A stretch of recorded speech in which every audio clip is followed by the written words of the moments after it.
from the woods. Check on 45. Life is good. She's wearing like we should. It's coming from the neighborhood.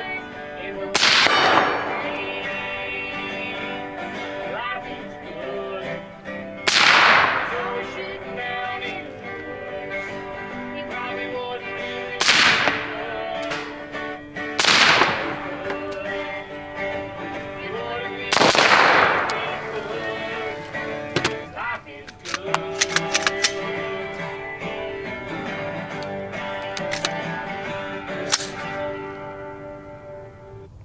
Life is good. All right. I just cast shot him at Cock 45, your internet shooting companion, coming to you from the beautiful hills, the beautiful barren hills of Tennessee. Yes, Tennessee, the home of, let's just go with what we did last week about Elvis Presley and Johnny Cash. We're going to start claiming anybody who lived here. There's just too many incredibly famous people, also just incredible people, incredibly successful people who lived here most of their lives. I've been in Elvis's house, Graceland, yes, all through it. Saw the brass and from the ammo that he shot there. He was a shooter, believe it or not. And I've seen Johnny Cash's house over in Hendersonville, Gallatin, on the lake. So anyway, didn't visit him when he was alive or anything. But yes, glad you're here. And got a BCM AR out. Thought I'd plink a little bit, a little more quietly than maybe sometimes when I bring out one of these. Got a Banish 223 suppressor. Yeah, so shoot that some. 223 was in the mood to shoot an AR, and I wasn't sure which one. I was toying with an AK. In fact, I had magazines out and loaded, and I thought, I think, I don't know, maybe an AR today. So it's nice to be in a dilemma and have choices, isn't it? It really is. So anyway, glad you're here, and I've got another firearm I'll show you. Has not been fired yet by anybody as far as I know. Hope you enjoyed the videos this week. The 642 25th anniversary, that's one of my favorites, and I enjoyed that. I'm not sure I have any other handguns.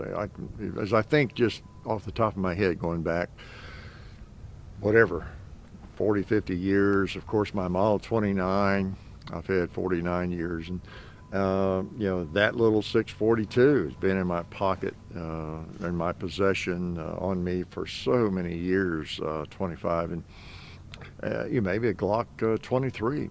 I lived with a Glock 23 for a long time, maybe 15 years. I don't know, it just was on me so much of the time. And so anyway, as I said in that video, that firearm is more special because I have relied on it. It has kept me safe for a long, long, long time. At least it's what I had that I intended for it to keep me safe. You know what I'm saying? Fortunately, I didn't have to pull it out. It wasn't tested. I wasn't tested with it. But again, as I talked about one Sunday, it was kind of hard to explain and put into words. But I think I was talking about what was I talking about? Gun control, or yeah, I was talking about the statistics and how you can make statistics lie and twist them to point out any point you want to make. And I was trying to get at the heart of that immeasurable statistic out there that involves, and I'm not sure how to say it, but how how that firearm is not just something that someone might randomly have an accident with, and then you just count, oh yeah, so-and-so had a gun and he had an accident, so that's a total negative in his life because he had an accident with it, shot himself or something, or someone took it away and killed him, whatever. And that's measurable. But the 20 years that Joe, whoever he is, before he had an accident or whatever and shot himself with that firearm, or someone took it away from him. Before that happened, maybe there were 20 years where it kept him safe. And there were people who considered breaking into his house, but just randomly didn't for whatever reason, or a home invasion. And maybe in that incident, he would have come out better, and he would have thwarted the invasion and saved his family. You see, you just can't measure all of that, you know? You just can't really do it. It's like my tires on my car, keeping good tires on my car, which I'm very conscientious about. I will spend money there. Man, when those things get worn, they get down, I don't try to run the tread off of them. And because when I'm out running the highway in the rain, I don't want to have to think about my tires, my car not being secure. And so that's another thing. It's not measurable, you know. How many times have I not had an accident because I keep good tires in good shape without having excessive miles on them, on my cars, and always have, basically, since since the 70s, you know, or later, when I got to where I could afford good tires. I went through the same period a lot of people did back, you know, trying to get recaps back in the early 70s. You put recaps on them and whatever you could barely afford, you know, or I could. But yeah, so how do you measure that? How do you measure, where are the statistics? How many accidents did I prevent? Have I prevented for the 40 years that I have been keeping really good tires on my cars? I don't know. Maybe 3 or 4, you don't know. So you can't measure everything, can you? And how did I get off on all that? Y'all just got here, and I launch out into some crazy stories and things. Anyway, digression. So, yeah. Can I shoot this a couple more times? Then I've got something else I want to shoot maybe. All right. This BCM has worked fine for me. 5.56 is really loud. I'm going to put my ears on. I'm not sure how loud it is for you all. You have your ears on? Can you tell me? Oh, there's a bowling pin needs to be hit. It is 223, 22 caliber, right?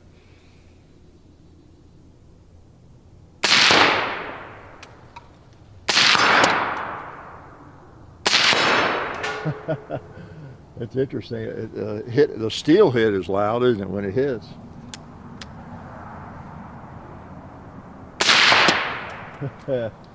Oh, here's a can. That'll just pass through it, probably. Yeah. See, that was another physics lesson.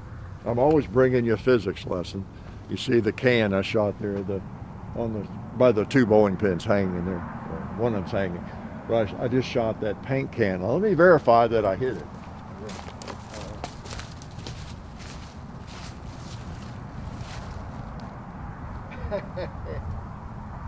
Oh, I did. Okay. Well, let me. I just see one hole in it. Let me do that again. I don't want to give you a physics lesson if it's not valid, okay?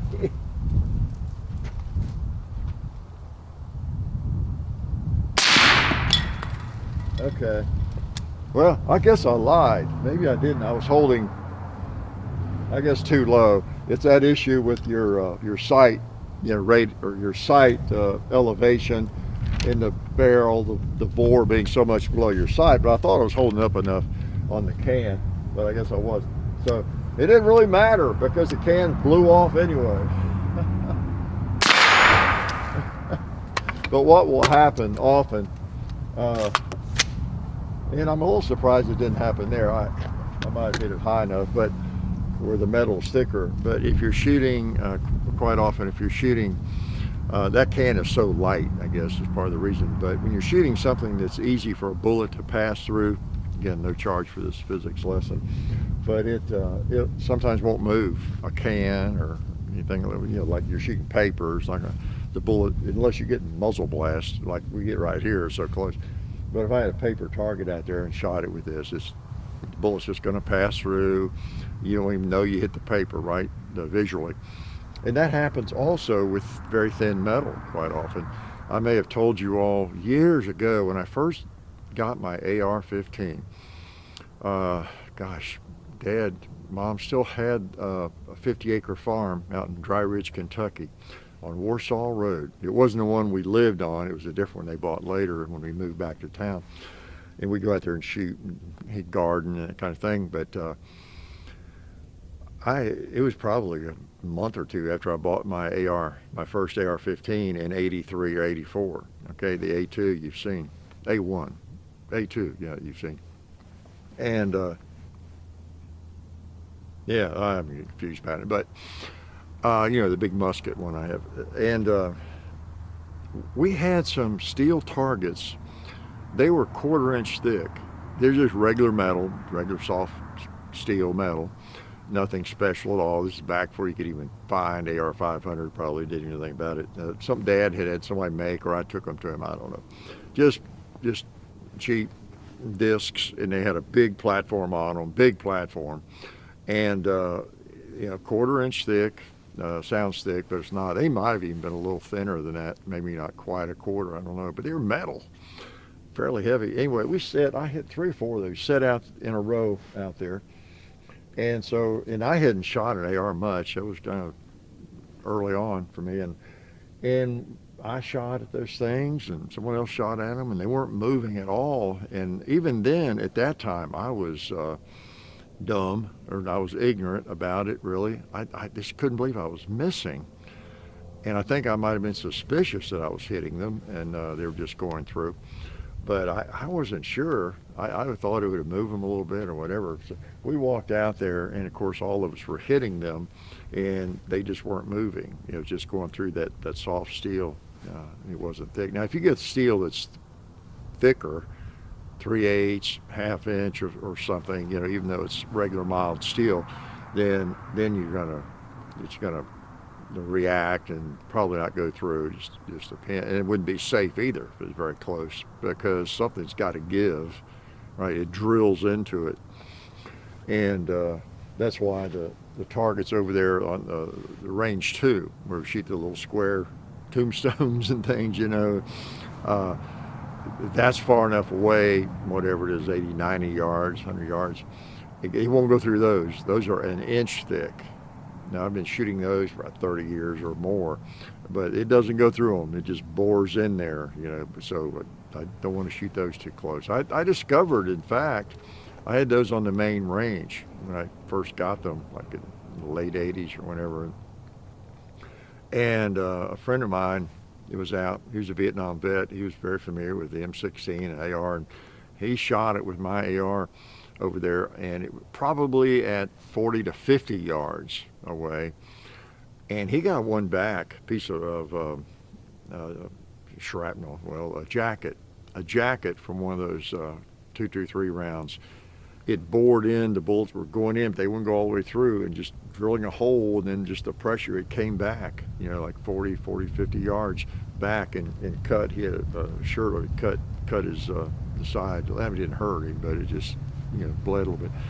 And so after that, wow, interesting, and surprised me. So we moved those over here and put them farther away, and have not had an issue with that. But another physics lesson, I should be charging you for these things.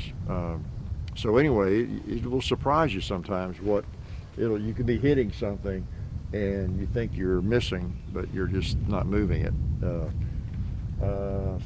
Depends on the weight of whatever it is you're shooting. Happens with a tin can occasionally. And I'm trying to think, I'll tell you what happens sometimes with these bowling pins. When they get shot up a fair amount, they've been out here in the weather for a year, and most of the wood is out of them. I've talked about that. I'll shoot one, it won't fall off. I see it just move a little bit, and I know I'm hitting it. It just doesn't have much wood in it. You're going through the plastic or something. So anyway, no charge. My job here is to educate, right? Okay, we got another gun here. Oh, can you believe this business at the, was it the Stanford Law School? I'll tell you, uh, I, it, if nothing else, it's the libertarian in me, but we should have freedom of speech, and we should let people have their voice and say what they think. You know, especially at college campuses, and then this is Stanford Law School, and then some of the best educated people, you know, are shouting down people, don't want to give someone a chance to speak. It's just bizarre, isn't it? What world do we live in now? You know, wouldn't you love to have one of those people to be your lawyer? And that's why I bring it up, really. It's a reminder that those people will be out practicing law. They will be district attorneys. Some of them will be prosecutors. Most of them, I don't know whether most of them be defense attorney, what they'll do, but they'll be in cities and maybe even smaller towns. They'll be the district attorney or whatever. And that's why you hear the horror stories sometimes. I've heard several. I've heard Tom Gresham interview people, and just some absolute horror stories about somebody being railroaded for having a gun, or someone claiming they had a gun or pulled it or whatever it is in the middle of, so you'd think out in nowhere or in a red state or an area where that would be an issue. But there'd be some anti-gun district attorney wants to pin him to the wall, you know, over nothing. So you just never know. That those people could very well be in positions that jeopardize your freedom and my freedom. You end up in a justified shooting, defensive shooting, saving your life, your family, whatever. You could end up in jail just because someone like that doesn't think you should have the right to defend yourself. That's what's scary. That's what I think about. Wow, those people are going to be out in the world. They're already out in the world like that. With that mindset, whew, we are in an upside down world. There's no doubt about it. Okay, speaking of upside down, oh, I got a firearm. I haven't tried yet. We've done 2 or 3 Canics. This came, and this gun is barrel stalled. Let's see, did I barrel stall it? Yeah, I took it apart. No, I didn't. Yeah, this one's right out of the box. I didn't do that yet, okay? But we appreciate barrel stall and Talon grips. And I didn't put Talon gun grips on it because it's one I'm not going to keep. So I generally don't do that. But unless it's a firearm, you know, I, of course, have one gun in my pocket. But if I have done it once or twice, to be fair, with a borrowed gun from buds, because I don't remember what they were. One I know specifically that I just wasn't going to be able to give it a fair shake. I really wasn't, and I like to be fair. I do have my own biases, but I like to be fair. And it just it was such a slippery grip, you know. And you know, some other firearm that it obviously needed to be compared with, you know, it's just like it's begged to be compared with whatever other firearm, whatever that was. But yet the grip was slippery on it, and that was going to be an incredible negative. So I think I did on that one a couple of others. So anyway, y'all need to know about that. So anyway, yeah, I thought I'd shoot. I have not fired it. Just picked it up a couple of days ago. So let's put the mag in. This mag holds 12. I don't know if I've got 12. I've got 11, I think. And this magazine holds, what's this say? Oh yeah, 15. All right. These little Canics, or the Canik pistols, typically work pretty well, don't they? Let's see if it'll shoot paper. Seems pretty accurate. Look at that.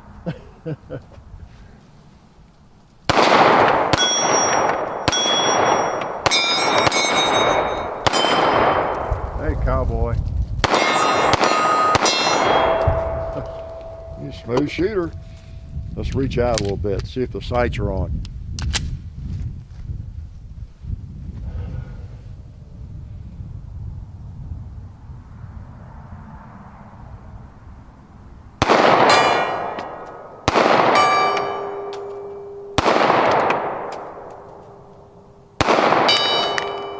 Okay, looks like if I hold about 6 o'clock, it's going to pop it.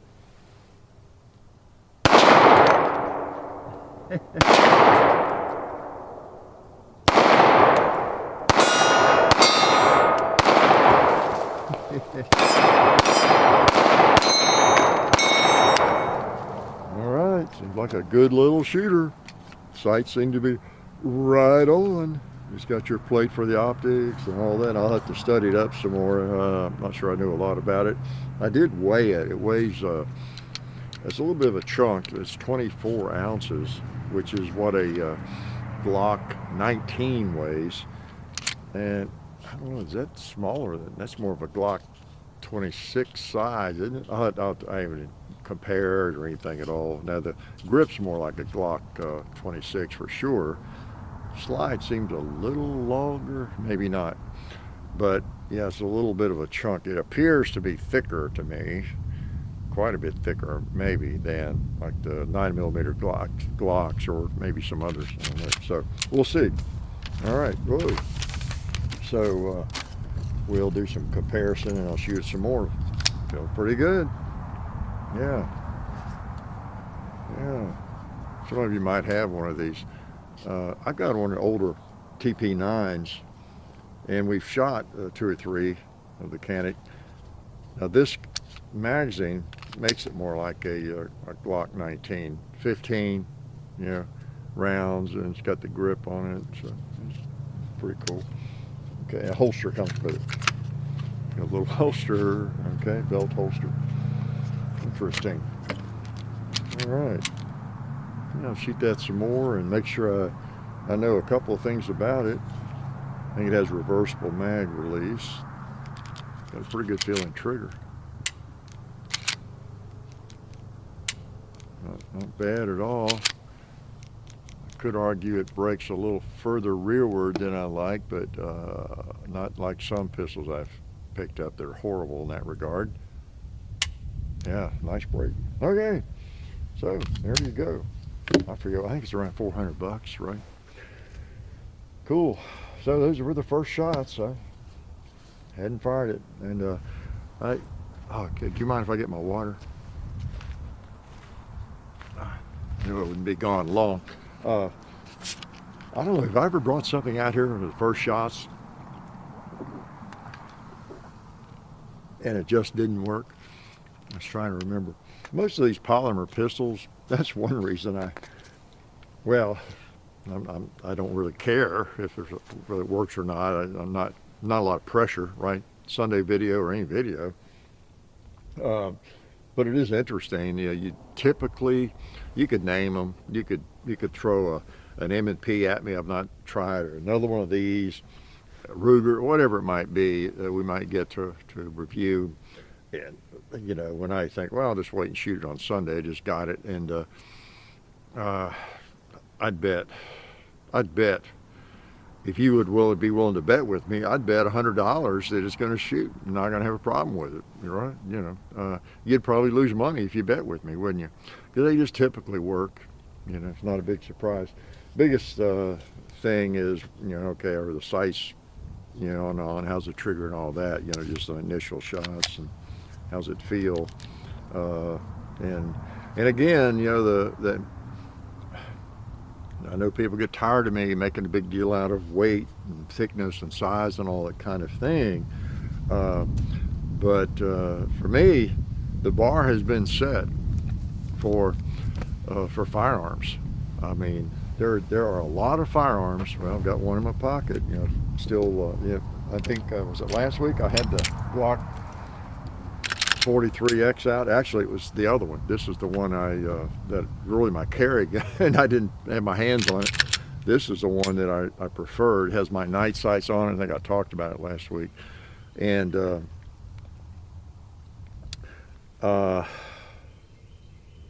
yeah, that's right, because the one I brought out, I didn't have the shield arms mags or anything, so I got this one out and was shooting it some more and testing those mags. That's what I've got in it. So far, they've been working fine, but yeah, this is the one I want to carry, and have been carrying it this week. That really got me back into Glock 43X mode. But anyway, is where I was going with that. The reason I pull it out is, again, there's just so many firearms out here now that, you know, it's very competitive, weight-wise, thickness-wise, and all those things. So if I'm making a small pistol that holds whatever, 10, 12, 15 rounds, it had better be as light as it can be and still shootable, and as thin as it can be and still shootable, and all those things. Have a good trigger, you know, because the bar has been set and it's high. It is high. There's some good stuff out there. You're talking about a small firearm. Somebody's got to explain to me what's better about it. What are the advantages it has over a Glock 43X or a P365 or P365 XL, you know, and some other firearms, okay? If it's thicker and heavier, I'm not going to be as impressed. I might like it, like I like the way that shoots, but I'm just my initial impressions. I'm not sure what I think about it yet. I need to shoot it some more, and you know, all that. But the bar has been set. We all know it, and it just depends. Some people who don't shoot much, the less experience somebody has, the less any of that matters. That's, I think, just a fact. And because a lot of people, you can't really appreciate the difference, some of the more subtle differences in firearms, whether it's thickness or weight and whatever, even trigger, until you have a little more experience, you know, shooting. It's just that simple. Like I've made the analogy, you could take me to the racetrack and let me drive 5 NASCAR, you know, cars, and one of them could be really mediocre, maybe. You know, if someone's just getting into it, they don't have the millions of dollars to put into it yet, but they've got a pretty nice car. I could drive all 5 of those, and I would be able to tell the difference. I don't have experience with that, you know. But if I drove, you know, for a few years, I got into racing those cars on the NASCAR circuit, then I would be able to tell the difference, you know. Oh, I see, you got a different size tire on this one, it feels like, you know, or a different brand tire, or your steering linkage is some brand, you know, that I recognize. I don't know, just talking. So anyway, okay, what else do we want to shoot? Everything, right? So anyway, that is something to remember, you know, who the attorneys, you tend to think of like district attorneys or attorneys, if you're in the right, you expect law enforcement, the district attorney in any town would be kind of on your side, help you out. You did the right thing. It may not happen if you've got those sorts of attorneys out there floating around, you know, just as simple as that. All right, let's shoot this thing. Then I'll give the kids some advice, huh? Maybe. All right. AR15. This is the BCM. Okay. And I haven't shot it lately. I don't like to let any particular firearm rest too much because it might get lazy, like me. Yeah, I could probably leave my ears off, but I don't know. It is an AR. All right. What have we not shot?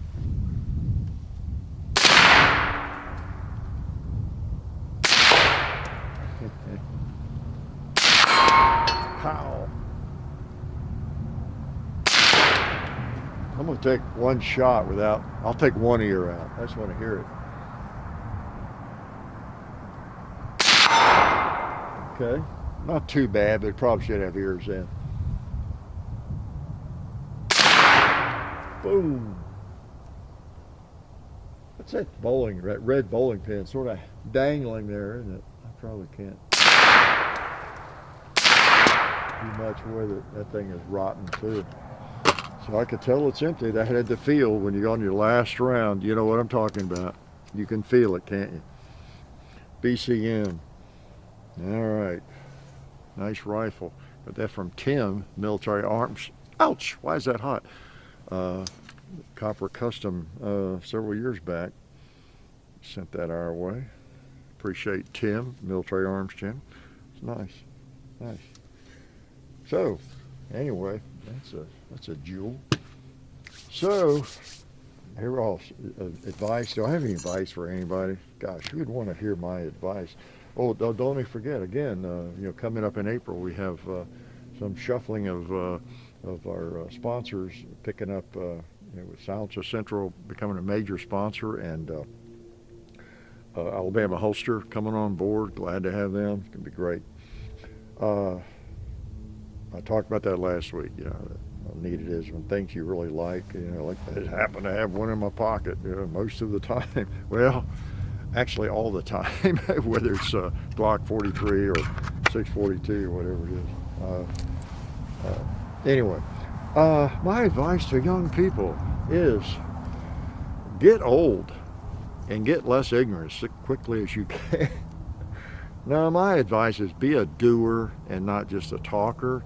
There's lots of talkers around, right? The old lines are so true. Actions speak louder than words.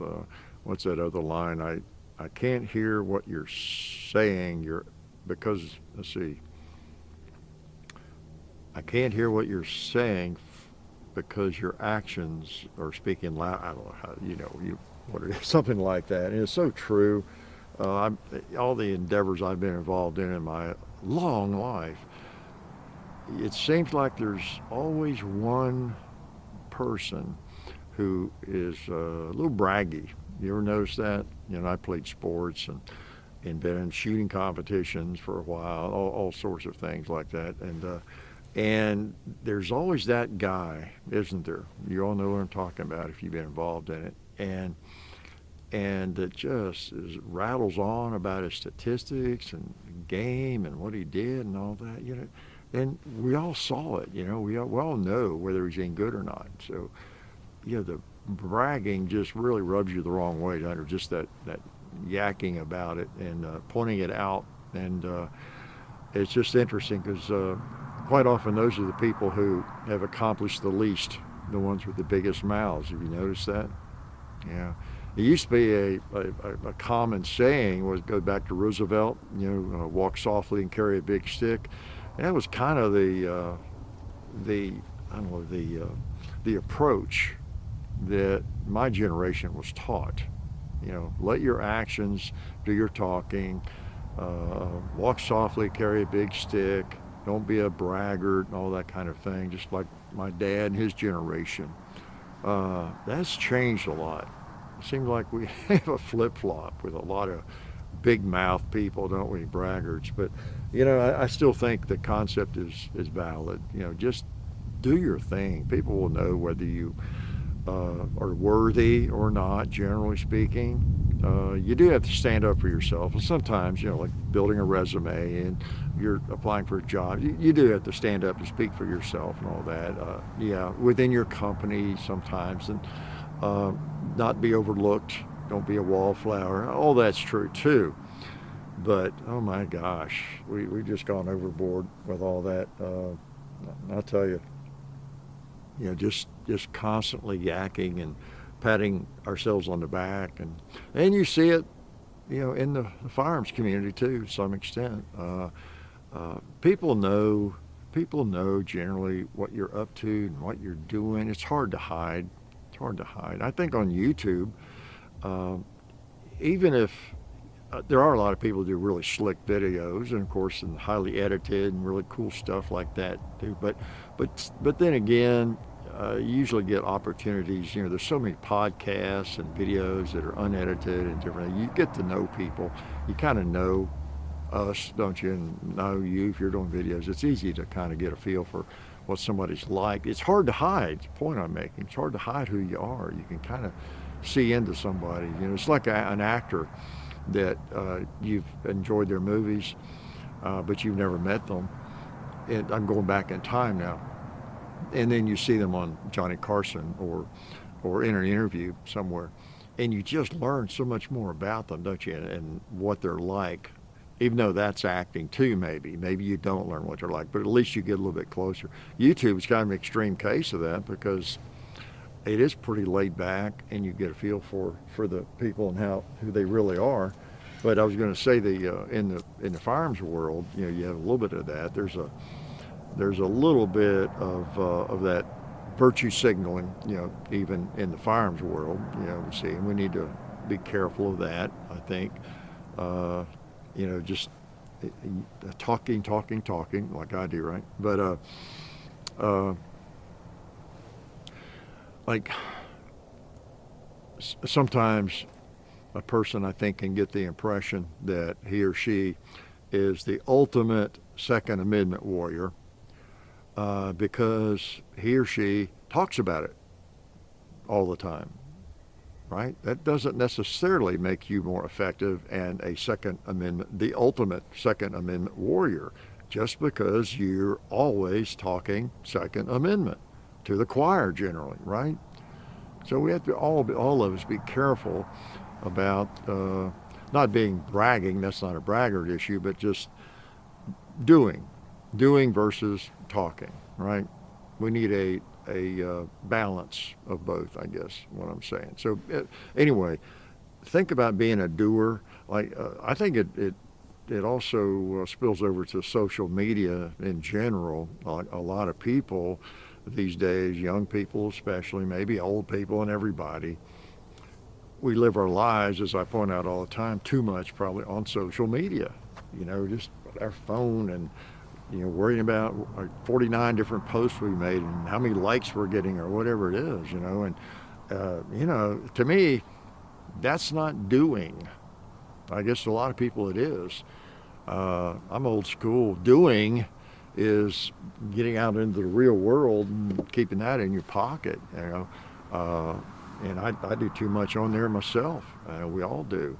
But I limit it. I don't live on my phone. I use a laptop mostly when I'm doing stuff, but managing the channel and everything. But you know, I don't know. I just enjoy getting out and doing things. Of course, I got a nice place to do that. I spent most of the morning working on the range, you know, some new target stands and just replacing and tearing out some junk that's in the way, and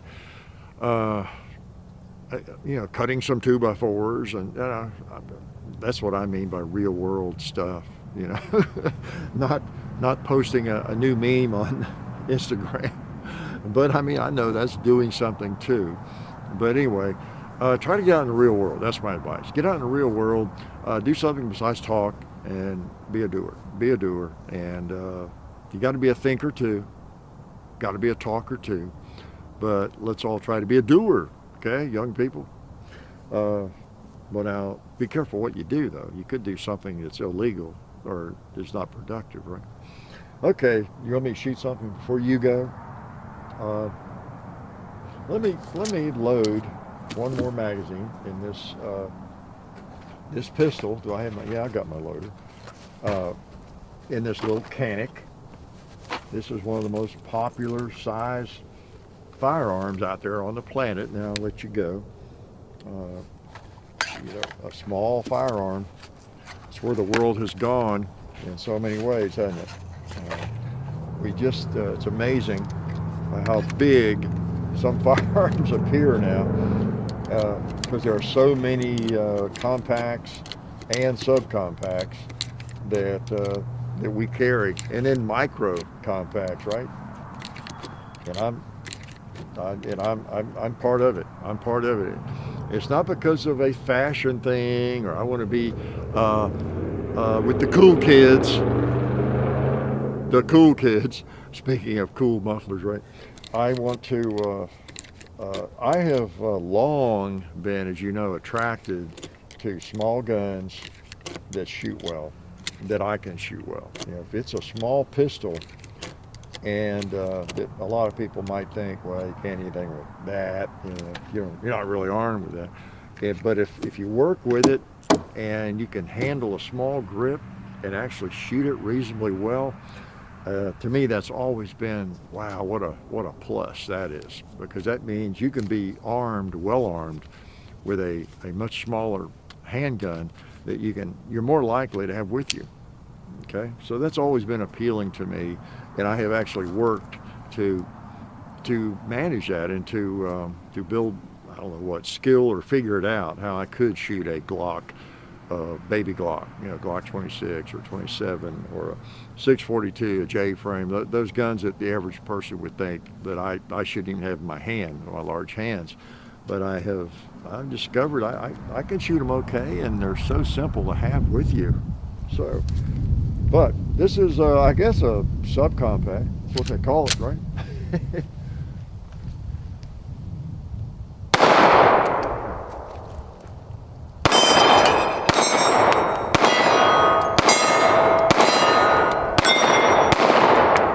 All right, let's go out to the gong again.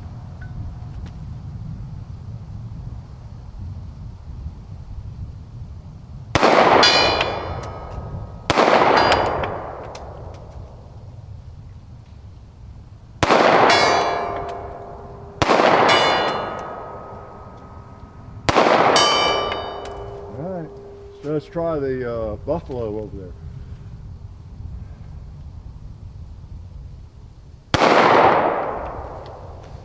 I couldn't hear that. My ears in too tight. I don't know if I hit it or not. It's my last one. So, seems to shoot pretty well. I like the trigger's got a very nice break on it. Okay. Again, it breaks a little further back I like, but it has a nice crisp break. So, okay, I'll let y'all out of here. Y'all put up with enough yakking. Gosh, every Sunday morning, some of you. I appreciate you coming around, and the other days of the week when we post videos. So again, 3-4 videos every week. You can count on idiocy and ignorance coming your way from the Hickok 45 channel, right? Several times a week, and then on Sunday, what's it line twice a week and once a week and twice on Sunday? No, we're at 3-4 times a week, but here every Sunday, and this is 168. So March 19th, won't be long, a couple of weeks, we'll be into April. Hard to believe, isn't it? And today's not too bad weather-wise. It's gonna, I think, rain tomorrow, and then I'm not sure, a little chilly. Got some archery I want to do Saturday, whether it's cold or not. So I'll tell you about that later, whether I hit anything. But you got to keep all your skills active. You just never know. Ammo shortage comes along, you'd be able to sling an arrow. So I appreciate you all watching. And again, I met a lot of you at the Dixie Deer Classic. That was great. And I met several of you around town this week, in Clarksville, Nashville. And again, it's always good to see you, so be sure you say hi. And don't be afraid of me. I'm not a bad guy. I'm not a bad guy, So anyway, hope you get a chance to shoot, fondle a firearm or whatever. And, it's the weather's breaking. Get to the range, get to an outdoor range, indoor range, whatever you can. Keep your skills in tune, at least to some level. Now, you don't have to go shooting every day, right? I don't shoot every day, believe it or not. But it is good to, the firearm that you're depending on. Many of you have several firearms like me, but the one that maybe you carry, and if you have one that is your primary, a different one, if it's different, your home defense firearm, especially if it's a handgun, whatever, you really do owe it to yourself and your family or whoever, and the bad guy that tries to break it. You owe it to everybody to work out with it a little bit, okay, at least. Even if it's expensive, you take a few shots. You're probably better off if you're on a tight budget. You're still better off if you can to probably, I don't know, someone may disagree, but to get out more often, even if you fire fewer shots. Maybe you just afford to fire it one box of ammo over a month.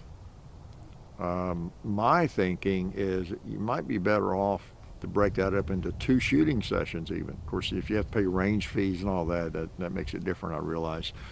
But what I'm saying, just off the top of my head, I think it's probably better for us to shoot like even 10 rounds, 5 different days, shoot cold, 10 rounds, and a couple days later shoot 10 more, whatever, to get to that box of ammo you're going to fire in the month of April or whatever it is. You know what I'm saying? If you can't afford to shoot much, having that firearm in your hand and doing it on a regular basis is good, rather than just one time every 4 months or something, doing some shooting. Of course, that's good too. It's good to shoot. Good to spend some time with it. Of course, you can get dumbing rounds and work on dry firing and all that. It's very good. So, enough advice from me. I will talk to you next week, and I appreciate you coming out. Y'all are my favorite people, believe it or not. Life is good. Okay, I shot across the hill. See if we get something close.